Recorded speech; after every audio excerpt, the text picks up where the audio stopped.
After playing games for the majority of my life, I can confidently say that there has never been something that has broken my immersion more than encountering an overly restrictive game. Those situations where you're exploring a game's world, but practically everything is off limits, or trying to make up your own way to take down a target, but ending up unable to do so, is incredibly frustrating. But there is one genre of games that fixes this.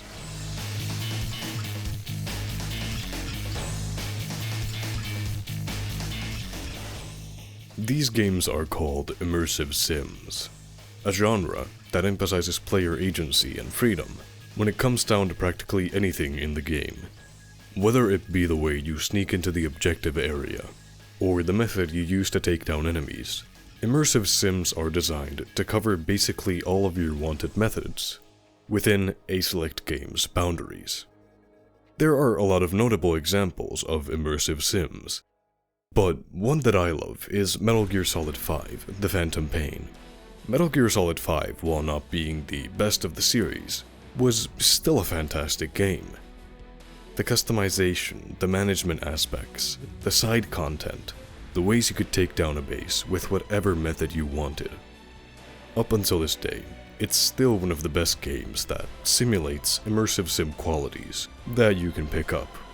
But one thing that is missing from Phantom Pain, that's a big part of Immersive Sims, is a properly utilized morality system. There is a hidden mechanic within the game called Demon Points, that over time, depending on your choices, changes your appearance, the morale of soldiers around you, and some of their voice lines. But that's as close as Phantom Pain gets with its morality. If you decide to kill practically everyone in a base regardless of their rank, allegiance, or the method used for it, you don't actually face any consequences. Sure, you can hear soldiers talking about Big Boss and his actions, but that's about it. A fixed storyline and the lack of a morality system is not bad by any means, but it does limit the replayability that a game brings to the table. There are games like Hitman and Batman Arkham that do replicate a lot of immersive sim qualities, but don't fully hit that mark. And while all the games that I just talked about could be classified as immersive sims, there are a handful of games that are pillars in this genre. The Deus Ex and System Shock games are fantastic examples of this, as they were some of the first immersive sims to ever reach mainstream audiences. And both have lived on through later installments, or spiritual successors. Then there are games that practically redefined what an immersive sim is, and how much they could accomplish over the course of a single entry. And in my opinion, the best example of this is Dishonored, a stealth action game created by Arkane Studios and published by Bethesda. In Dishonored, we follow our protagonist, Corvo, the royal protector of the Empress Daughter. Over the course of the game, your objective is to take out key figures on behalf of the Loyalists, a group still loyal to the former Empress, in the effort of reclaiming Dunwall from the traitors. Dishonored is a pillar of game design, and is one of the most important immersive sims to ever come out. It has nearly perfected aspects of game design that are integral but often overlooked. From its incredibly well-crafted world, its gripping atmosphere, and the ways it immerses the player into feeling like an actual assassin. During the missions, your targets range from simple higher-ups that were key parts in the betrayal of the Empress, to people who end up betraying you once more. Dishonored pits you into situations that have the odds stacked against you, to the point where you'll be sneaking past entire units of patrol officers and assassins that could spot you at any moment, who no doubt had no idea of Corvo ever being framed, with only the people who are connected to the Loyalist group knowing you were set up. Most of these patrol officers have voice lines that are fantastically implemented into the game, giving you a look into their side of the world and their perspective. So many people are coming to the execution tomorrow. It's on account of Corvo, the one who killed the Empress and abducted her daughter, Emily. So it's an occasion. Right. A social event for the high and mighty. Come see the noble Lord Protector get his head chopped off. This is just one of the many ways that Dishonored gives you information on the world. Through overhearing these characters, not only do you gain insight on the current situation as it develops, but you also get to see their personal side of things. This combined with the letters and books you can find in this game that all reveal bits of information, you can slowly start to piece together what's going on in the world. Dishonored takes place in Dunwall, the Empire of the Isles. Dunwall is a heavily industrialized city, with its main form of technological advancement being through the use of whale oil, a cruel but efficient way of running the various types of technology that you can find being used in Dunwall. There's a mission in the game's DLC, The Knife of Dunwall, that follows Dowd, the man who led the assassination of the Empress, that really shows how inhumane and desperate the industrial scene is for whale oil. In the mission, your objective is to extract information from Bundry Rothwild, the owner of the Rothwild slaughterhouse, a place where this oil is gathered through very, very cruel ways. The moment I want to highlight is a really eye-opening one that you get to witness firsthand.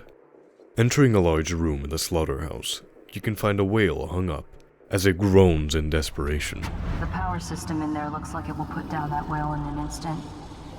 I almost think you should. I know they're just beasts, but still. On the underside of it, you can see how these people extract the oil. And I don't know the backstory of these animals. I don't know if they're hostile or friendly. But this scene still tugs on your heartstrings. So I did what any person would do. I cleared the room and powered the kill switch, so I can put out the poor bastard. The cruelty of the slaughterhouse is showcased the moment you sneak in through the front door, with two workers questioning a newbie there. That's what it sounds like. I'm gonna teach you to respect me. Ending in one of them killing the newbie. This mission is one of the many examples of how Dishonored tackles the problem of world building. And the rest in this game are equally as intriguing and fantastic as this one. These more gritty scenes aren't here just for shock value. They genuinely use the darker aspects of this game in a way that furthers the atmosphere in a big way. But it never gets in your face about it, most likely leaving you incredibly intrigued after this mission.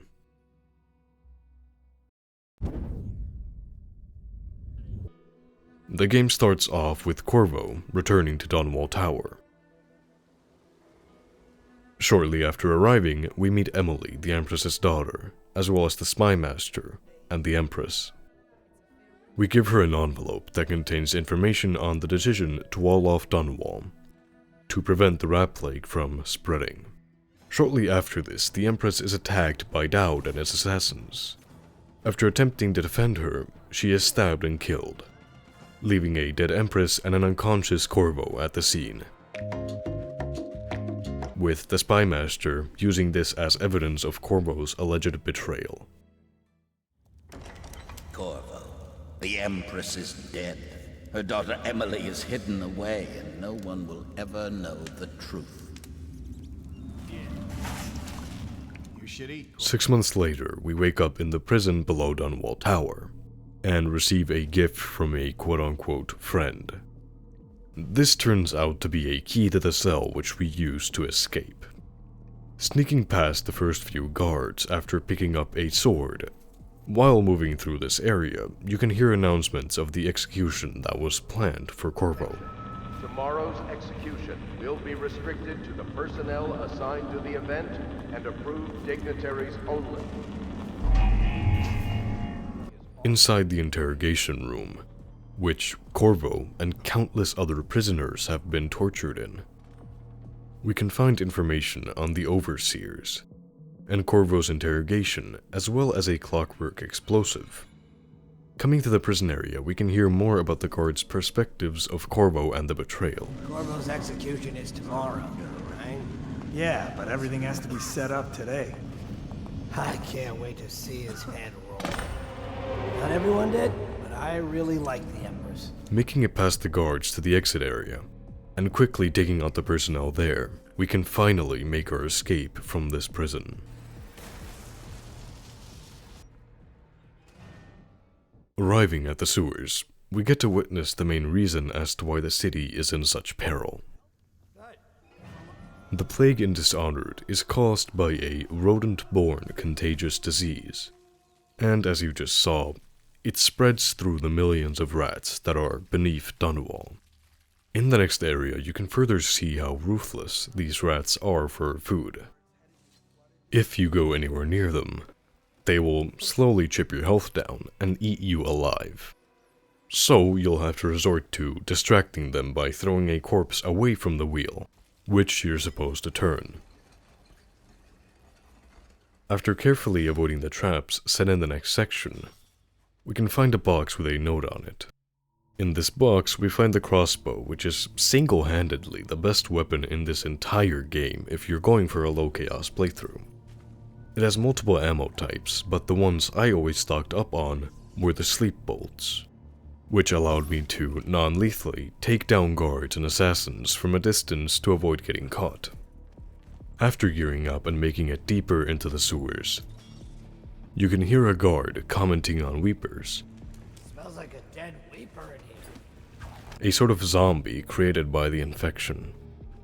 Making it down to this guard and promptly killing him after panicking like an idiot.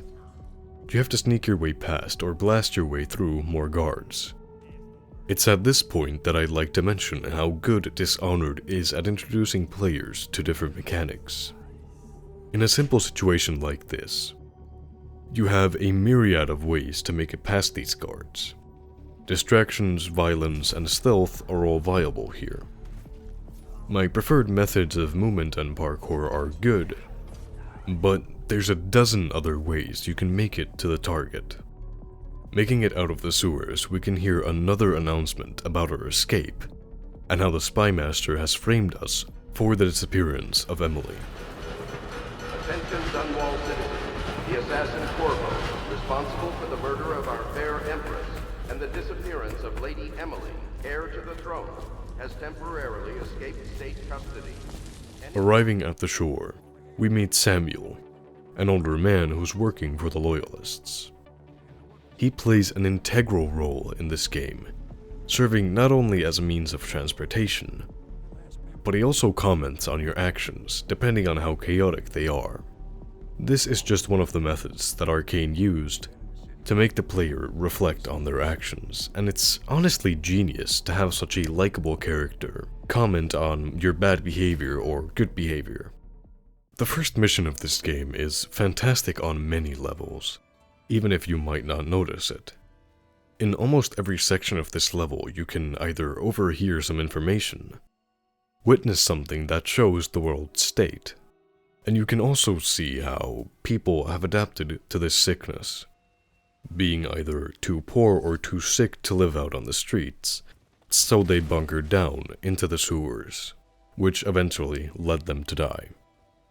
The levels that Dishonored goes to give you information in not only realistic ways, but also unique ways that capture your attention, is incredible. And it's quite sad that it's really easy to miss this type of storytelling, as this is by far one of the best aspects of a game that constantly gets overlooked.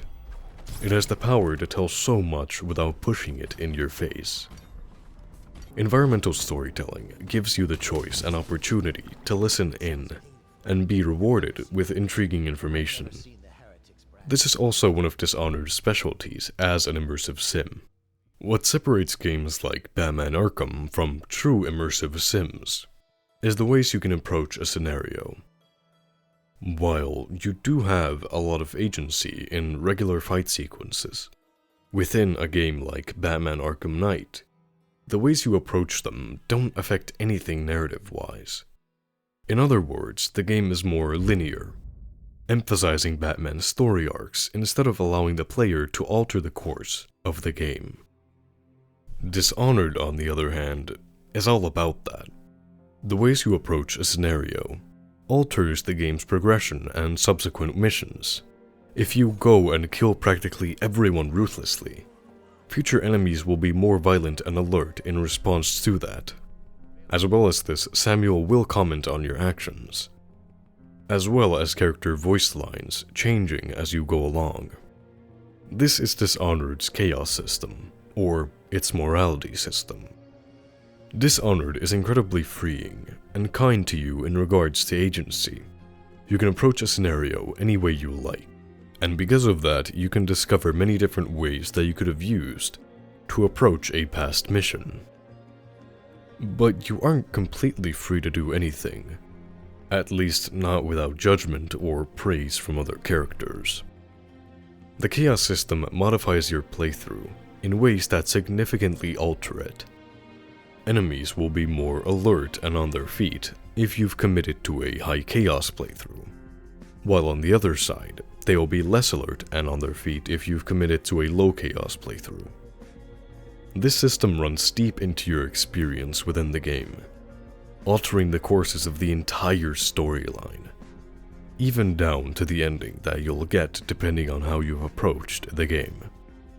In the low chaos ending, all is well for the time being. You've started to heal the Empire of its wounds, and started to correct the course of history. While on the high chaos side, corruption and crime is incredibly prevalent in the city. The city and population remain poisoned. And there's one more ending that truly makes you feel guilty for your actions. If you get spotted while Emily's in danger in the last mission, she will die, essentially leaving the city the same as the other high chaos ending, but with way less hope for the future. This is possibly the most important thing for an immersive sim to feature outside of the freedom it grants the player. Allowing players to choose their own path instead of leading them down a linear storyline is crucial to making them not only come back to the game, but also guarantee enjoyment for them. Obviously, there's one true ending that leads the story into its sequel. But besides that, the endings of Dishonored are a fantastic example of players facing consequences for their actions. With all this said, Dishonored will go down in video game history as one of the best immersive sims of all time. From its distinct ways to approach scenarios, the consequences you face for your actions, to its incredible atmosphere and world building. And I know some people throw around the term masterpiece as if it's some common label, but Dishonored is one of those games that I can confidently say is an absolute masterpiece. Thank you for watching. If you want to support my endeavors here on YouTube, you can like, comment, or even subscribe to my channel. It's entirely free and you can unsubscribe anytime. And talking about subscriptions, this channel has finally reached 1,000 subscribers. I've been actively trying to reach this goal as it's one of the first milestones that a content creator can reach, so thank you for that. If you've looked at my channel, you've probably noticed how my content tends to vary a lot.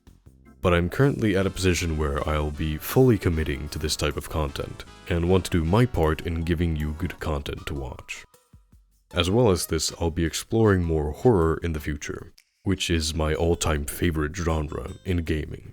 But again, thank you for 1,000 subscribers. I hope you enjoyed this video, and I will see you in the next one.